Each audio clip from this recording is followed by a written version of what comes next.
This is Drew Swedberg with AgitCinema.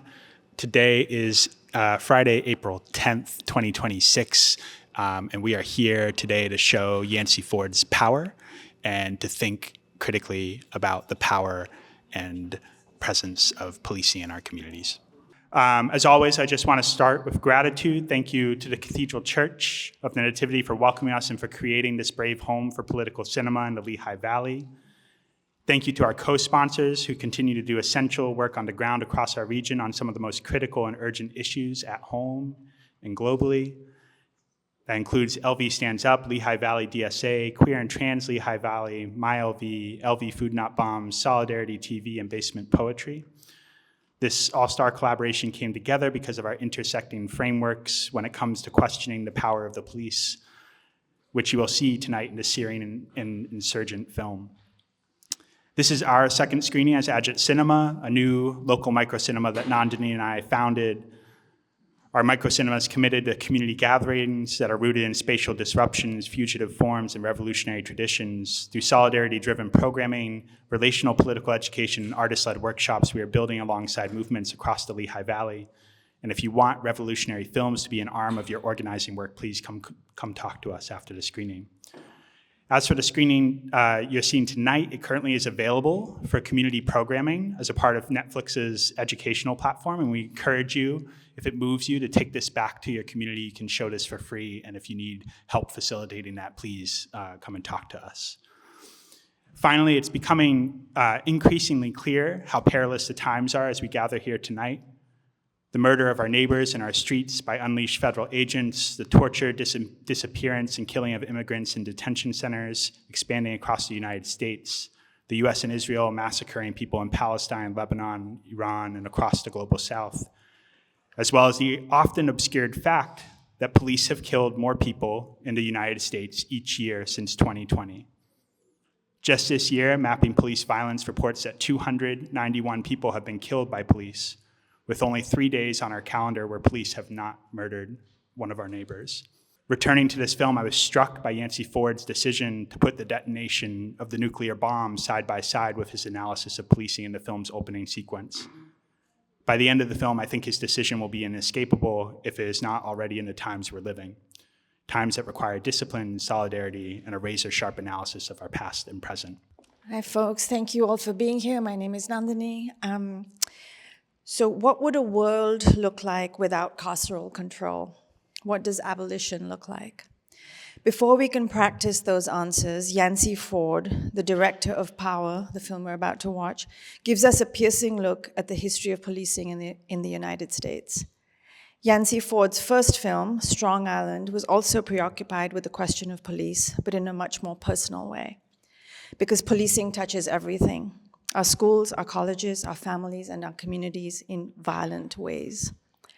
Deeply rooted in colonialism, the film gets us to think about the increased militarization of the police force over the years, the relationship of policing to the prison industrial complex and the warehousing of people, to the building of Cop City, the attacks by ICE, the increased surveillance in the guise of AI and robot dogs, and of course, the deep connection between the trainings of police departments and the Israeli military. Saying policing is a crisis is not an overstatement. The film also invites us to think about violence. How can filmmakers make films about violent subjects such as this without adding to a body of work of bodies being brutalized on screen? Ford does this in an artful way and tries to transform violence from spectacle and consumption to perhaps something else. Yance Ford made history with Strong Island when it was nominated for Best Documentary Feature at the 90th Academy Awards as the first Black openly trans director nominated for an Oscar. Ford has also worked at the curatorial team on POV, the award-winning series, and he continues to work with Sundance Institute in a number of roles. Power screened at Sundance in 2024. It's a work that tries to understand what is law, what is order, and who gets to define that. It is a planetary crisis indeed. My name's John Irons. I'm one of the organizers with the Emergency Response Network, which is a coalition of community organizers, community groups, and mostly just hundreds of volunteers from around the Lehigh Valley that are organized to resist the outcome of this terrorizing police state that we live in, and the attempts by ICE and immigration enforcement to systematically surveil and hunt down a group of individuals called immigrants who they're trying to remove from the country. And so in response to that, the Emergency Response Network has trained volunteers to recognize ICE raids, so that if there are large-scale immigration actions like we've seen, or even small-scale immigration actions, that we have trained responders to recognize when that's happening, to document and gather evidence for it. And then we've also been doing a lot of work on mutual aid, because the reality of what the immigration enforcement campaign is that it's mostly removing income earners, people who are working and providing for their families, just snatching them out of their homes, snatching them from their workplaces, and sending them out of the country, which leaves women and children and families without money. And the affordability crisis that we're all facing is even more acute if you're an undocumented immigrant or a documented immigrant who's had one or more of your family members deported. The cost of legal support to fight these deportations, the cost of rent and utilities for families, not to mention the cost of childcare for other parents who have to go back to work when the detentions happen. So the reason that we wanted to speak tonight is just to make the call for fundraising. We have a mutual aid working group as part of our ERN, which has been, we've provided thousands of dollars in rental support, legal support, basic needs, transportation. We accompany folks to immigration appointments and things like that. And we have a couple of really acute needs in front of us right now. There's a gentleman, Roberto Miranda Celis, who's detained in Moshehannon, undergoing his habeas hearing in a short little while. And if and when he is released from detention, there will be massive legal costs and bail costs that have to pay to actually get him home, not to mention the transportation costs to drive the 8 hours out to Moshehannon and back. And so in the back, we have QR codes to donate to the ERN, to donate to Roberto's funds, and also next weekend, we're going to have an open house in this room where we'll be convening other volunteers in the Rapid Response Network and the Mutual Aid Working Group if you want to find out how to work and support this kind of work. Because as we're talking about abolition, this is what abolition looks like in practice. Yes, it's about resisting police and dismantling the surveillance state, but it's also about providing real, tangible alternatives that we don't need to rely on capitalistic and predatory systems to support each other, to keep each other fed, to keep each other alive, to keep each other safe. And so if you want to be a part of that work and start building those relationships, then the ERN is a great place to start. And there's a lot of good people working on it. So please, as you leave or during the conversation, consider donating to one of our funds to support the work that we're doing. Thank you. This film runs 85 minutes. It's presented with captions. It is rated R, featuring language, scenes of extreme duress, including traumatic and lethal encounters with the police. We see both archival images that we may have never encountered before, as well as contemporary images that are familiar in an age where we're able to see police killings in an endless loop on our devices. Hey folks, my name is Joel. I'm with the Lehigh Valley chapter of the Democratic Socialist of America. We're the largest socialist organization in the Lehigh Valley and in the United States, with over 100,000 members nationwide across all 50 states. I'm talking to you all today about our campaign to get free lunches in Bethlehem area school district for all students. Right now, some students can qualify for free lunches if they are in need and they fill out the right paperwork. But even with that, many students are still going into lunch debt. Bellies aren't getting filled. And, just in general, we could be doing more to help, especially as the economic situation gets worse. There's a federal program called CEP that can cover part or all of the cost of free lunches for Bethlehem area school district. And we're trying to pressure the school board to pass that before the end of the budget cycle. There's two ways you can help us make that happen. First, you can sign our petition. You can find that on our Instagram, our Facebook, our Twitter, our Linktree, pretty much everywhere we have it posted. And the other way you can help, and this would be a really big help for anyone in the Bethlehem area, would be to turn out for the school board meeting on April 27th. That school board meeting will be at East Hills Middle School, and we're going to pack the room with as many people as we can. Last school board meeting, we got over 120 people, I think, to show up for that. Biggest school board meeting they'd seen in a while, and we want to do even more this time. So please sign our petition on our socials, show up for the school board meeting, and let's get some kids' bellies filled. So in Pennsylvania, there is a free lunch coalition that tries to organize around getting schools that are in need to enroll in this federal program. And this is a federal program, of course, so it's something that you can look at nationwide. You can read about the CEP on a government website. You can just Google that, and there is information there about how to see how much the federal government will cover of a school district's lunches. So when you look at that, you can look at your local schools, start talking to your school board, get information about their budget, find out if CEP would cover most or all of the school's lunches. And if it would, talk to your board members about making it happen. Most people want to give free lunches to children, and the only concerns are budgetary. And that's what we're facing right now here, especially in these tough times and what you might be facing across the nation. But you can make it happen. You can build pressure for this, and you can get your community to turn out for the kids. Like I said before, food insecurity is something I think that affects people across the world in many poorer communities of this country. And we know this situation is only going to get worse given the current global economic situation. So now's a good time to push for that. It might be too late for this budget cycle, but you can start researching it now, start planning for next year, and start seeing if your school board will enroll students in the CEP federal program to get kids free lunches. Who doesn't like a free lunch? So in Bethlehem area school district, we know we could cover 11 of the 22 schools for free with the CEP program. It costs the district nothing.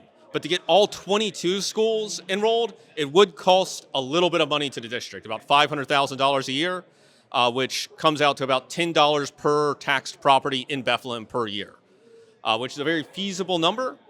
And we know budgets are moral documents. You decide where that money goes. What are your priorities? And we think that $500,000 a year, $10 per tax property in Bethlehem, is a great use of our resources to get kids fed.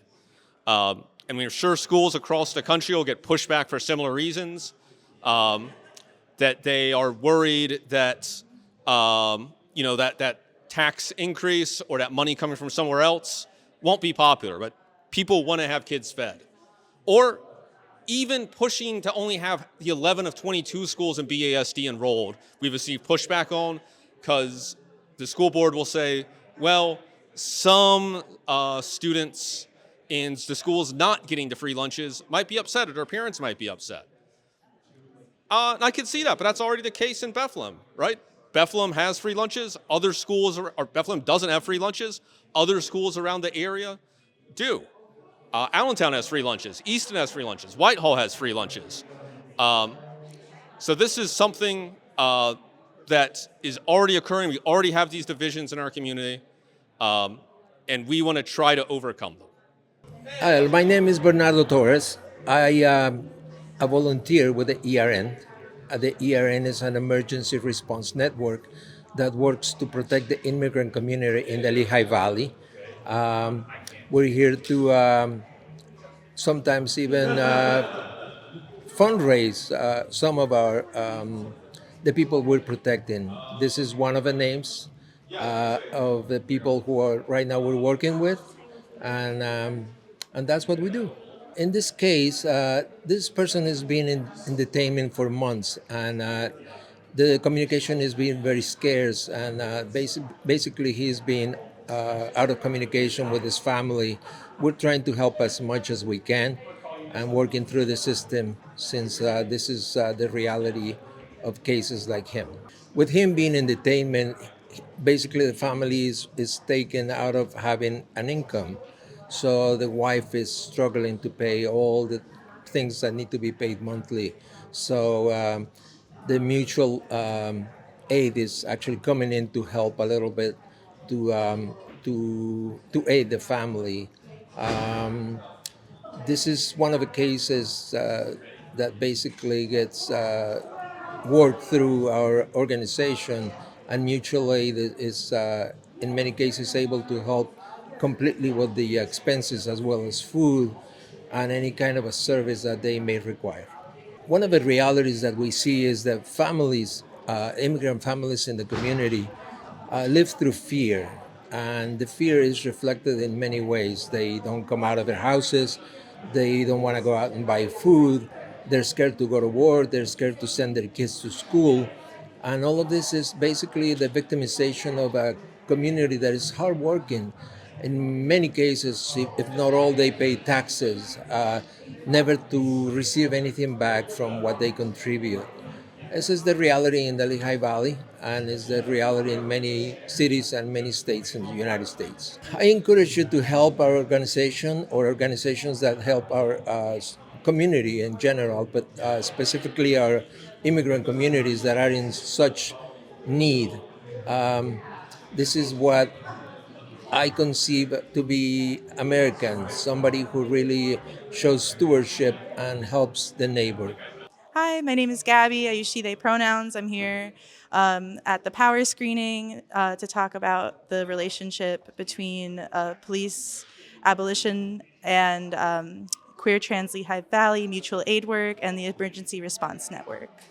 I see a lot of discourse about ICE being a power that is ineffective and belligerent, and that the answer to that problem is more police. And this film really proves that that is not the case. Police have been belligerent in their own right, with racist origins, and also like relating to queer trans Lehigh Valley, also transphobic and homophobic origins. So it's really important to know the difference between the goons that are ICE and the more thoughtful but still intentionally racist and problematic origins of police, and that that can't be the answer. I'm pretty disillusioned by political solutions. I think that people need to realize that we have the power and to invest in ourselves. I see a utopia as trying to buy a house with friends who are comrades and open up our space. And then as we share resources with one another as a community, that we grow ourselves and are able to educate ourselves and not rely on these systems that have never been for us. My personal takeaway, I thought about my whiteness a lot. I thought about my privilege and the ways in which like my family has had interactions with police. And while not all of those interactions were okay, such as family members abusing children and police saying they deserved it, but never have I ever felt my life threatened, and never have I ever felt like my skin color was a reason to oppress me. So it makes me think about how I can stand up with privilege for other people. I think I will never question somebody who's marginalized racially or in a visible way when they say that they've had a problem with police. I know that there's a difference. And the film really outlines that when they juxtapose directly a woman in her car getting sprayed and gassed with a police entering a white home and kissing a baby. So just thinking about how I can use my privilege there. I don't think that you need to be radically left or any kind of political ideology to engage with this sort of thing. If somebody were, I'm a very curious person, and I do a lot of intercultural work in a college campus that's pretty small in a PWI environment, and I really believe in like interacting with people. I'm less inclined to talk to people about like why capitalism is bad and why all these systems are bad, and rather just like talk about like, is this wrong? Does this feel wrong? The film opens up talking about like at least going in with an open mind or even just a little suspicion. And I think we should all be doing that. We should all be questioning.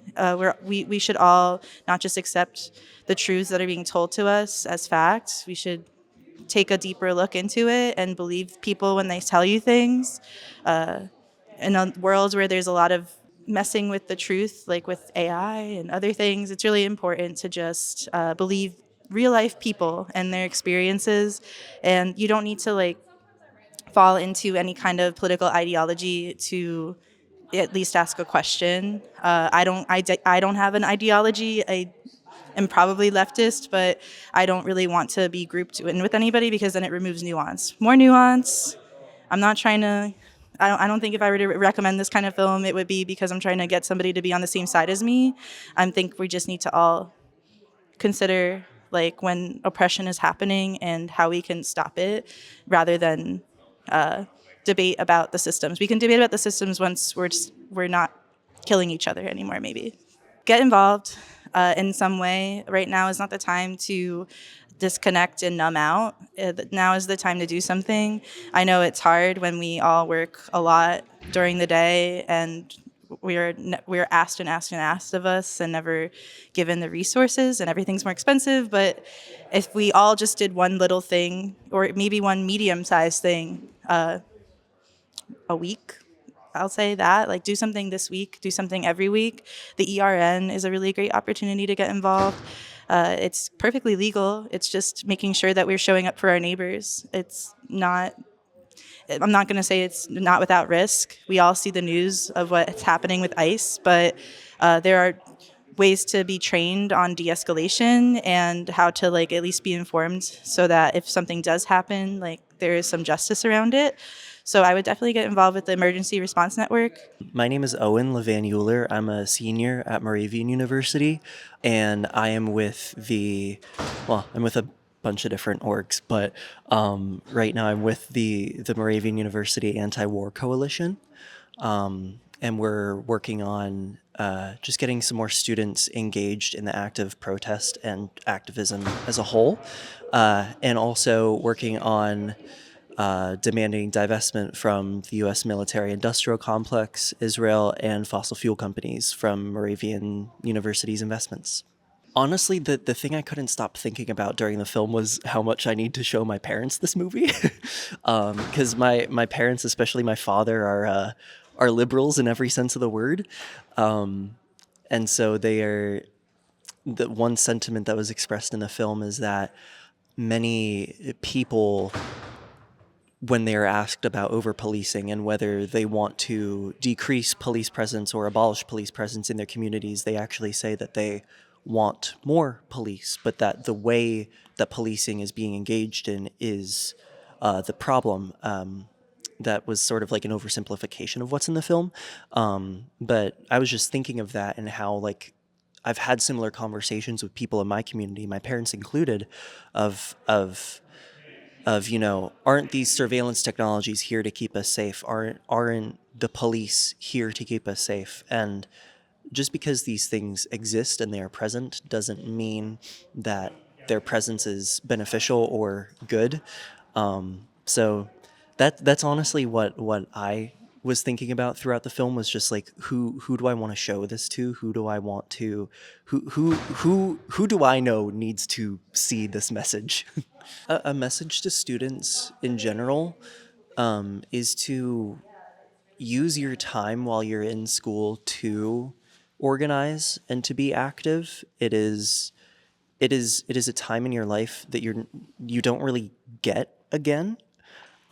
Especially as a senior, I wish I had done a lot of the things that I've been doing sooner, because as I become a working adult in the working world, there's going to be less time and less ability for me to do certain things on as regular of a basis as I can do as a student.